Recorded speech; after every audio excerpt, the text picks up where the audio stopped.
नमस्कार दोस्तों, Navodaya coaching centre में आपका हार्दिक स्वागत है। मैं शैलेंद्र कुमार आपको क्लास 7 की एनसीईआरटी की बुक में नागरिक शास्त्र का चैप्टर नंबर 2 पढ़ाने जा रहे हैं। ये दूसरा चैप्टर इकाई 2 है। बोला जाए तो इकाई 2 राज्य सरकार। राज्य सरकार के अंतर्गत ये दूसरे चैप्टर में स्वास्थ्य एवं सरकार की भूमिका के बारे में पढ़ेंगे। इसका अगला चैप्टर है तीसरा अध्याय, राज्य शासन कैसे काम करता है। ये भी जो है इकाई 2 में ही राज्य सरकार के अंतर्गत आता है और राज्य शासन कैसे करता है, कैसे काम करता है, ये जो है तीसरा अध्याय है। इसके बारे में हमें यहाँ अध्ययन नहीं करना है। हम जो अब पढ़ेंगे ये राज्य सरकार से दोनों चैप्टर रिलेटेड थे, दोनों एक ही यूनिट में हैं, इसलिए हम बता दिए। ये दोनों चैप्टर इस एक दूसरे से जुड़े हुए हैं क्योंकि राज्य सरकार के अंतर्गत दोनों चीजें आती हैं। इस चैप्टर में हम खासतौर पर विशेष ध्यान देंगे स्वास्थ्य में सरकार की भूमिका क्या होती है। इस भूमिका की बात करेंगे तो कोई भी सरकार होगी, लोकतंत्र में यह सरकार से अपेक्षा की जाती है कि वह उसी जो मूलभूत जो है, जो मुख्य चीजें हैं, जो उसकी जरूरी है, मूलभूत जो चीजें हैं, उनको अपेक्षा रखते हैं लोग कि सरकार उनको पूरा करेंगे। जैसे कि शिक्षा, स्वास्थ्य, रोजगार, सड़क, बिजली, ये जो सारी सुविधाएं ऐसी सुविधाओं के लिए रोज जो है लोग राज्य सरकार से अपेक्षा करते हैं कि ये जो है सरकार उनको प्रदान करेगी। इसके बाद हम और आएंगे इस चैप्टर के बारे में। तो स्वास्थ्य क्या है, क्योंकि स्वास्थ्य के ही बारे में चैप्टर है, तो अब ये स्वास्थ्य के बारे में बात करेंगे। स्वास्थ्य क्या है? बीमारी या चोट से मुक्त रहना ही कहा जाए कि जो है क्या है कि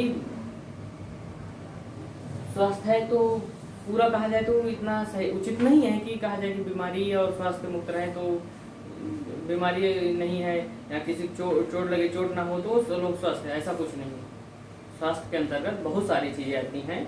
उसमें व्यक्ति जो है उसको सही परिवेश मिले, सही भोजन मिले, सही जगह मिले, सारी सुविधाएं मिले, इसके साथ साथ वो चिंताग्रस्त रहे, चिंता मुक्त, भय मुक्त और सारी चीजें रहें, उसे सुरक्षा में कोई वो ना हो, दिक्कत ना हो, वो सब सारी चीजें स्वास्थ्य के अंतर्गत आती हैं।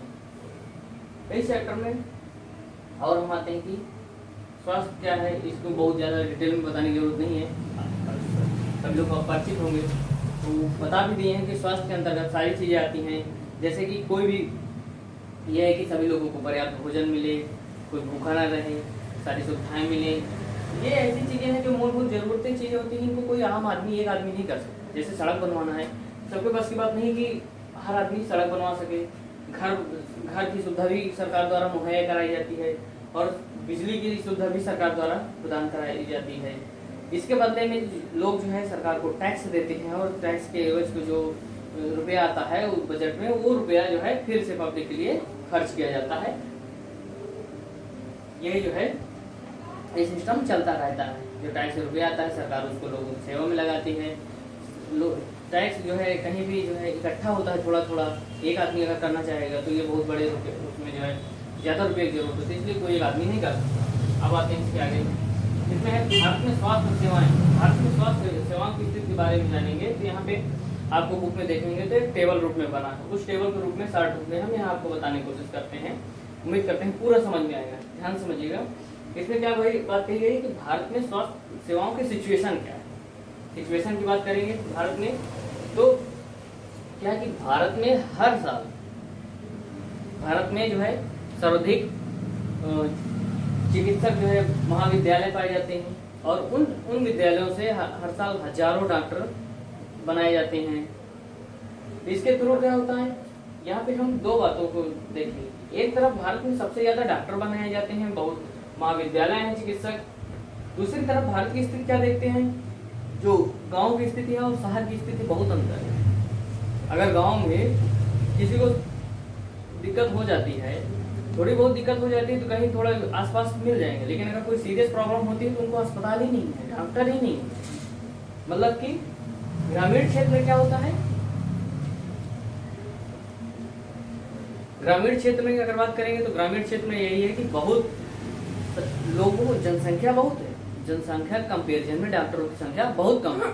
यही चीज अगर जो है हम जो है शहर की बात करते हैं तो शहर में क्या है कि लोगों को सारी सुविधाएं, जो अगर कोई बहुत सीरियस है तब भी जो है वो क्या करेगा, उसको सारी सुविधाएं मिल जाएंगे। लेकिन अगर गांव में है नहीं मिल पाते हैं। अगर गांव के लोगों को कोई दिक्कत हो जाती है तो शहर आते हैं, शहर में दवा करवाने। क्यों? क्योंकि वहाँ पे ना तो सही अस्पताल मिल पाते हैं, ना तो सही जो है चिकित्सक मिल पाते हैं। इसके वजह से गाँव में बहुत दिक्कत हो जाती है। तो यहाँ पे हमें विरोधाभास दिखता है कि जहाँ भारत में हर साल इतने ज़्यादा डॉक्टर तैयार किए जाते हैं तो यहाँ सुविधाएं क्यों नहीं मिल पा रही हैं। ये भी एक बहुत सोचने वाली बात है। इसके बाद हम आगे आते हैं स्वास्थ्य सुविधाओं में वृद्धि। देखेंगे कि जो पुराने रिकॉर्ड है भारत के, साल दर साल जो है अस्पतालों में डॉक्टरों की जो है डॉक्टरों की संख्या बढ़ रही है, अस्पतालों की संख्या बढ़ रही है। लेकिन फिर भी सभी को समान रूप से या अच्छी जो है सुविधा उपलब्ध हो, ये निश्चित नहीं है कि सबको मिल पा रही हो। इसके बाद आएंगे तो यही जो इस बात से क्या है, एक तरफ है स्वास्थ्य सुविधाओं की जो है वृद्धि हो रही है तो सबको बराबर सुविधा मिलनी चाहिए। जब सुविधा बढ़ रही है, अस्पताल बढ़ रहे हैं, डॉक्टर बढ़ रहे हैं, तो स्वास्थ्य सुविधाओं की वृद्धि हो रही है।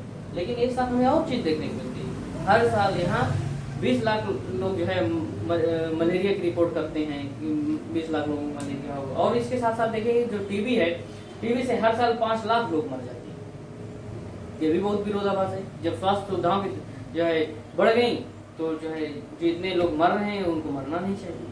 टीबी जैसे 5-5 लाख लोग वार्षिक दर जो है मरने की है, तो ये बहुत जो है दुर्भाग्य है। चिकित्सक पर्यटक की बात करते हैं। इसमें ये भी बात कही गई कि जो चिकित्सक पर्यटक हैं विदेशों से भारत में दवा कराने के लिए आते हैं, यानी कि उनके देश के कंपेरिजन में उनको सस्ती दवाएं सस्ता इलाज हो जाता है, तो यहाँ आके अच्छे पैसा देकर अच्छी सुविधा का जो है लेते हैं। वैश्विक स्तर की सुविधा उनको मिलती है और अच्छा इलाज होता है और काफी लोग यहाँ आते हैं जो कि इलाज कराने के लिए आते हैं। इसके बाद यहाँ भारत के अंदर की क्या स्थिति दिख रही कि जहाँ विदेशों के लोग यहाँ दवा कराने के लिए, इलाज कराने के लिए आते हैं, वहीं पे यहाँ के लोगों को क्या स्थिति है। यहाँ का ये जो है 21% लोगों को शुद्ध पानी पीने का नहीं मिल पाता, जिसकी वजह से क्या होता है कि हैजा, हेपेटाइटिस और पेट में कीड़ा, इस तरह की जो है विभिन्न बीमारियों से जो लोग पीड़ित हो जाते हैं, क्योंकि जब सही पानी नहीं मिलेगा तो उससे बहुत सारे लोग बीमार हो जाएंगे। दूसरी तरफ विदेशी लोग हमारे यहाँ वैश्विक स्तर का इलाज कराने आते हैं, तो ये भी एक सोचने वाली बात है। आगे हम आएंगे दवा निर्माण। दवा निर्माण में भारत का 4था स्थान है विश्व में। लेकिन यहीं पे अगर निर्यात को भी देखेंगे तो निर्यात में भी यहाँ से बहुत ढेर सारी मात्राओं को दवाओं का निर्यात किया जाता है। इसके अगेंस्ट हम क्या देखने को पा रहे हैं कि भारत में हर साल आधे से ज्यादा बच्चों को भोजन नहीं मिल पाता है। भरपेट भोजन नहीं मिल पाने के कारण उनको क्या हो जाता है, अल्प पोषण के शिकार हो जाते हैं, कुपोषण हो जाता है आधे से ज्यादा बच्चे। ये भी एक बहुत सोचने वाली बात है। जहाँ की इतनी दवाएं बन रही हों, जहाँ की इतना जो है दवाओं का निर्यात हो रहा हो, वहाँ के बच्चे कैसे आधे से ज्यादा बच्चे को जो है अल्प पोषण के शिकार हो। चलिए इसके आगे आते हैं, हम इसको और अच्छे समझने की कोशिश करते हैं। इसी चैप्टर में बताया गया हकीम शेख की कहानी। हकीम शेख की कहानी की बात की जाएगी तो ये हकीम शेख क्या होते हैं कि ये कोलकाता की बात है। कोलकाता में क्या होता है, ये मजदूर समिति के सदस्य भी रहते हैं। अचानक एक रात क्या होती है, ट्रेन से जाते रहते हैं, शाम का वक्त रहता है, गिर जाते हैं, तो फिर ये जो है इनका सर्वर में चोटें काफ़ी आ जाती हैं।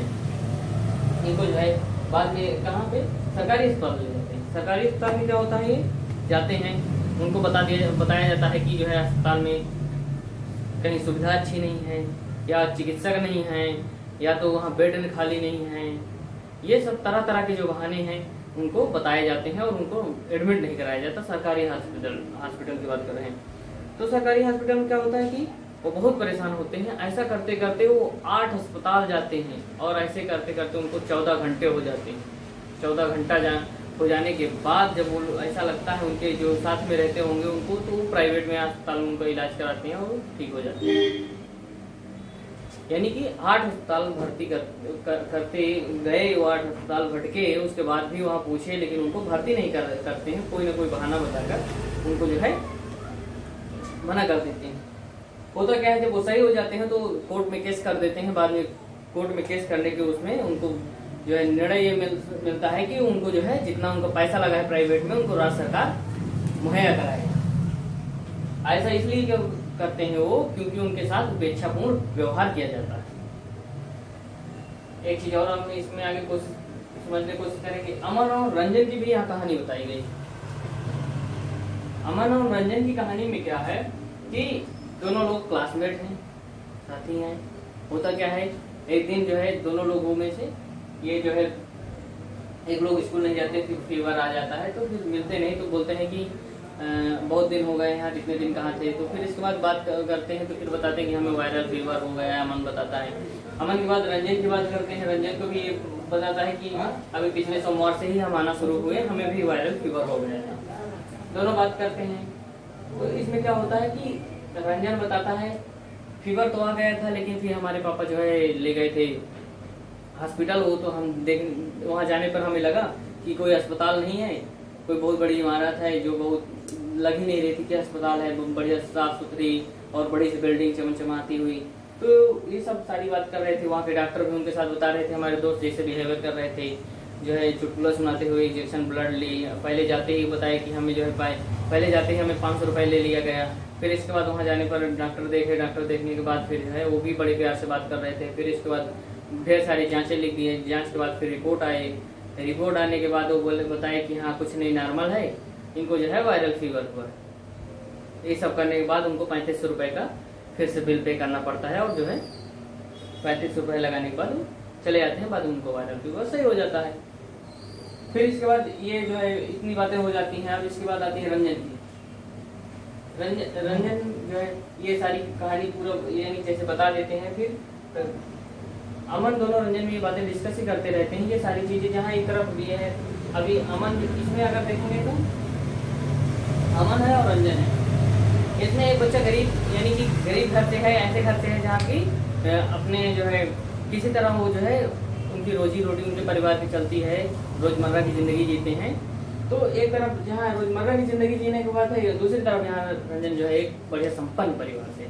रंजन और ये इसमें देखेंगे तो अमन एक कहने मतलब एक समझिए गरीब घर से है, रंजन यहाँ पे एक संपन्न परिवार से। तो क्या होता है कि रंजन का इलाज जो है प्राइवेट हॉस्पिटल में होता है। एक बात और बताते हैं, रंजन जाते हैं डायरेक्ट इनका इलाज होने लगता है, कुछ इनको लाइन नहीं लगाने पड़ती, डायरेक्ट जाते हैं, जो है उस डॉक्टर से मिल लेते हैं, कहीं भी कोई दिक्कत नहीं होती। तो ये सारी सुविधा मिलती है। वहीं के अपोजिट क्या हो जाता है, जब अमन जाते हैं, अमन के पहले पिताजी आते हैं, फिर उनको पहले तो ले ही नहीं जाना चाहते, बाद में उनको ले जाते हैं गवर्नमेंट हॉस्पिटल, सरकारी हॉस्पिटल। ले जाने के बाद क्या होता है, अमन जो है बताते हैं कि हम खड़े हो नहीं पा रहे थे ऐसी हमारी स्थिति से। लेकिन क्या है कि वहाँ पे बहुत देर तक लाइन में लगे रहे और हम अपने पिताजी के जो है टेक लिए खड़े रहे। फिर किसी तरह डॉक्टर पास पहुँचे, फिर इसके बाद उन्होंने जाँच लिख दी। फिर जहाँ ब्लड जाँच हो रही थी वहाँ भी हम जो है बहुत देर तक लाइन में लगे रहे। फिर हमारा ब्लड लिया गया, हमें 3 दिन बाद रिपोर्ट मिली। इसके बाद जो है 3 दिन रिपोर्ट मिलने के बाद फिर हमारा जो वायरल था रिपोर्ट देखी गई, दवा हुई, बाद में वो सही हो गई। बाद में बताते हैं, जहाँ एक तरफ वो बताते हैं हमारे 3500 रुपये लग गए, रंजन बताते हैं, वो उसी तरह अमन बताते हैं कि हाँ हमारा 150 रुपये लगा है। तो सोचने वाली बात है कि हाँ वहाँ पे इतना 150 रुपये लगा, यहाँ 3500 रुपये लगा, वहाँ था दोनों को वायरल फीवर ही।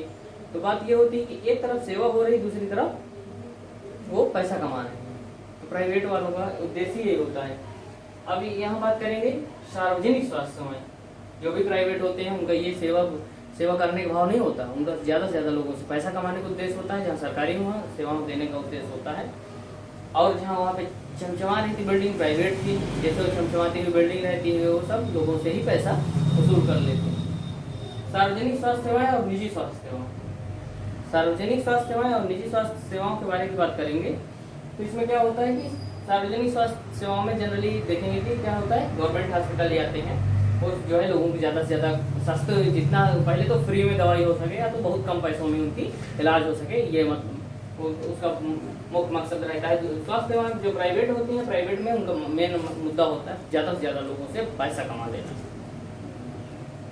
हर चीज़ उनको महंगी प्रोवाइड करना। मतलब कि एकदम साफ है कि प्राइवेट हॉस्पिटल में वही जो है दवा का इलाज करा सकते हैं जो कि बहुत संपन्न होंगे, पैसे वाले होंगे, और सरकारी हॉस्पिटल में वो नहीं जाएंगे क्योंकि उनके पास लाइन लगाने का जो है भीड़ भाड़ में धक्का खाने का कोई वो नहीं है, क्योंकि जब ये जो है अमन लाइन में लगे थे तो इनको भीड़ भाड़ में धक्का खाने भी पड़ा है, क्योंकि काफ़ी लंबी लाइन लगाना पड़ा। ये सारी दिक्कतें होती हैं, लेकिन प्राइवेट में ऐसा नहीं होता है।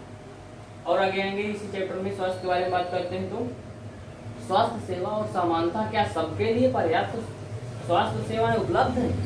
नहीं, सबके लिए पर्याप्त स्वास्थ्य सेवाएं नहीं उपलब्ध हैं, ऐसा नहीं कहा जा सकता। क्यों? क्योंकि ऊपर हम समझ सकते हैं, आपको पहले बता दिए हैं, हकीम शेख की कहानी बता दी है। हकीम शेख को क्या होता है, गवर्नमेंट हॉस्पिटल जाते हैं, लेकिन फिर भी उनको जो है तरह तरह के बहाने बताए कि बेड नहीं है, डॉक्टर नहीं है, या दवा नहीं है, कुछ ना कोई बहाना बता के उनको जो है बोलते हैं एडमिट ही नहीं किया जाता। तो ये क्या है, सबको कहाँ पर्याप्त सुविधाएं मिल रही है? अगर इसी जगह वो पहले जाते 14 घंटे तक उनको जो है ऐसे ही अस्पताल एक अस्पताल से दूसरे अस्पताल भटकते रहे, 14 घंटों में उनकी जान भी जा सकती थी, लेकिन संयोग लगी थी, उनकी जान को कोई खतरा नहीं हुआ, बच गए। फिर भी उसके बाद उनको प्राइवेट अस्पताल भर्ती कराया गया। यही वजह रही कि उनको कोर्ट ने आदेश दिया था कि उनके जो जितना भी पैसा लगाते हैं उनको मिल जाए, वो वापस मिल जाए, यानी सरकार उनकी राज्य सरकार हो उनको पैसा प्रोवाइड कराएगी, वो उनको लगा। इसके बाद क्या है, यही सारी चीज़ें हैं कि जो है सबके लिए पर्याप्त सुविधा नहीं हो पाती है। पैसे वाले होते हैं, वो पैसे के दम पे कहीं भी अच्छे अस्पताल में चले जाते हैं, अच्छा इलाज हो जाता है। गवर्नमेंट हॉस्पिटल में बहुत सी चीज़ें लेट में मिलती हैं, सही टाइम पे नहीं मिलती है, इससे न जाने कितने लोगों की मृत्यु हो जाती है। बहुत से लोग की बात करेंगे आदिवासी और जगहों में क्या होता है, लोगों को छोटी छोटी सी समस्याओं के लिए जो है बहुत दूर जाना पड़ता है। बहुत से ऐसे इलाके हैं आज भी कि जहाँ पे उन पर्याप्त सुविधाएं नहीं उपलब्ध है, बहुत से लोग जाते ही नहीं हैं, या बहुत से लोगों को सही सुविधा समय पर न मिल पाने के कारण बहुत से लोग अपने प्राण त्याग देते हैं। ये भी एक बहुत बड़ी समस्या है। इसके बाद आएंगे क्या किया जा सकता है, मतलब कि क्या किया जा सकता है। जो लोगों को सुविधा नहीं मिल पा रही स्वास्थ्य सुविधा, उनको क्या किया जा सकता है। सभी लोगों को पर्याप्त सुविधा मिल सके, इसके लिए जो है राज्य सरकार की जिम्मेदारी है। मतलब राज्य सरकार को ये चाहिए कि जो भी पहले तो उनके जितने भी सभी नागरिक हैं सभी को जो है सबको जो है सुविधा मुहैया कराई जाए, और सबको दवा इलाज कराने के जो है जिनके पास पैसा भी नहीं है, जो गरीब हैं, उनके लिए विशेष गुणवत्तापूर्ण स्वास्थ्य सुविधाएं उपलब्ध करानी चाहिए। क्योंकि वो पैसे के अभाव में सही सुविधा नहीं मिल पाने के कारण वो भी कभी कभी क्या होता है अपने जान खो बैठते हैं। इसलिए सरकार की जिम्मेदारी है कि सबको सही रूप से स्वास्थ्य सुविधा उपलब्ध कराएं। इसके बाद ये है आते हैं इस सारी चीज़ों को हम अभी जान लिए कि क्या स्वास्थ्य सुविधा होती है, कैसी कैसी दिक्कतें होती हैं, क्या सामना करना पड़ता है सरकारी और मीडिया। इसके बाद आएंगे हम केरल क्या होते हैं। केरल में क्या होता है, 1996 केरल की बात कर रहे हैं। 1996 में जो केरल की राज्य सरकार होती है वो अपने बजट का 40% हिस्सा वहाँ की पंचायत को दे देती है। पंचायत को क्या होता है कि पंचायत को देने का मकसद रहता है कि वहाँ की जो मूलभूत जरूरतों हैं उनको पूरा किया जा सके। 40% बजट बहुत बड़ा हिस्सा होता है, जो कि कोई भी राज्य सरकार जल्दी नहीं खर्चा कर सकती। 40% बजट गाँव में पंचायत को दे देने के बाद यहाँ क्या होता है, जैसे पानी की सुविधा, आहार की सुविधा, शिक्षा, स्वास्थ्य, स्कूल, आंगनबाड़ी की सुविधाएं, सारी सुविधाएं जो है बड़ी अच्छी हो जाती हैं। उसी का परिणाम है कि वहाँ के लोग भारत में सबसे ज़्यादा शिक्षित हो पा रहे हैं, और स्वास्थ्य के मामले में भी काफ़ी आगे हैं। यही वजह रही कि 96 से ही उनकी राज्य सरकार ये चीज़ कर रही है। और आगे जो है ये 40% के बाद अगर पानी सुविधा, शिक्षा, पानी है, आहार है, शिक्षा है, आंगनबाड़ी है, स्कूल है, जब ये सुविधाएं अगर किसी भी जगह की अगर मजबूत हो जाती हैं तो आगे उनकी स्वाभाविक सी बात है कि वो आगे और अच्छे जो है उनका जो है रिकॉर्ड आएगा, अच्छे लोग वहाँ से निकलेंगे। यहाँ इस चैप्टर को समझने के बाद अपने देश की सारी सिचुएशन समझ ली गई, जहाँ एक तरफ बहुत सी सारे की दिक्कत होती है। केरल की, कोलकाता की बात कर लिया, केरल की बात कर ली। यहाँ केरल में ये होने के बाद, ऐसी सुविधा होने के बाद बहुत से ज़्यादा लोग क्या हुए, सुविधा मिल पाने के कारण अपना इलाज कर पाए और अपना विकास कर पाए, जिससे कि उनके राज्य का भी उनका अपना बहुत जो है बढ़ाने में योगदान देते हैं। इसके बाद हम बात करें कोस्टारिका। ये बाहरी देश है। कोस्टारिका में क्या हो, दक्षिण अमेरिका सबसे स्वास्थ्य देश माना जाता है, और कई वर्षों पहले से यहाँ क्या हुआ, दक्षिण अमेरिका सबसे स्वास्थ्य देश कोस्टारिका माना जाता है। कोस्टारिका का तरीका क्या होता है, वो सेना अपनी हटा देती है, सेना की जगह क्या करती है, उन पैसों का उपयोग शिक्षा, स्वास्थ्य और अन्य जरूरतों जो है वहाँ की जो आधारभूत जरूरतें होती हैं उनको पूरा करने के लिए वो लगा देती है। और वहाँ सिचुएशन क्या होती है, उनका देश जो है दक्षिण अमेरिका में सबसे स्वस्थ देश माना जाता है, क्योंकि वो पैसा जब सेना में ना देकर दूसरे में दे देगी तो स्वाभाविक सी बात है उनके पास बजट बहुत हो जाएगा और अच्छी सुविधा मुहैया करा पाएंगे और सब लोग को अच्छी सुविधा मिल जाएगी। तो ये जो है पूरा कोस्टारिका से हम कंपेरिजन नहीं कर रहे हैं कि कोस्टारिका में सेना है, यहाँ सेना नहीं रखनी चाहिए, वो सब अलग मुद्दे हैं। सिर्फ यहाँ ये बात की जा रही है कि स्वास्थ्य जो है सुविधाएं जो है किस देश की अच्छी है और क्यों अच्छी है, सिर्फ इस देश पे बात कही गई है। इस तरह केरल में भी यही बात कही गई कि वहाँ बजट राज्य सरकार जो है अपना 40% बजट दे देती है, जिससे कि वहाँ की मूलभूत जरूरतें पूरी हो जाती हैं और जब सुविधाओं बच्चों जब देश किसी चीज़ का मजबूत हो जाता है स्वाभाविक सी बात आगे आने वाले समय में और अच्छे जो है वहाँ पे और अच्छी सुविधाएं और पाकर लोग और अच्छा ग्रो करेंगे। ये सारी चीज़ें रही अगेन से भी इसमें कहानी बताई गई है। उम्मीद करते हैं आपको ये सारी चीज़ समझ में आ गई कि स्वास्थ्य में सरकार की क्या भूमिका होती है। स्वास्थ्य में सरकार की बहुत भूमिका होती है कि वो सभी लोगों को अपने समान रूप से सुविधा मुहैया कराए। ये लोकतंत्र का जो है पूरा जो है राज्य सरकार की जिम्मेदारी होती है। उम्मीद करते हैं ये हमारे चैप्टर आपको अच्छे से समझ में आ गया होगा। आशा करते हैं आपको अगर ये वीडियो अच्छी लगी है तो प्लीज़ हमारे चैनल को सब्सक्राइब करिए, लाइक करिए, शेयर करिए और सभी ज़रूरतमंद बच्चों तक के लिए इसको पहुँचाने का कष्ट करिए। Thank you.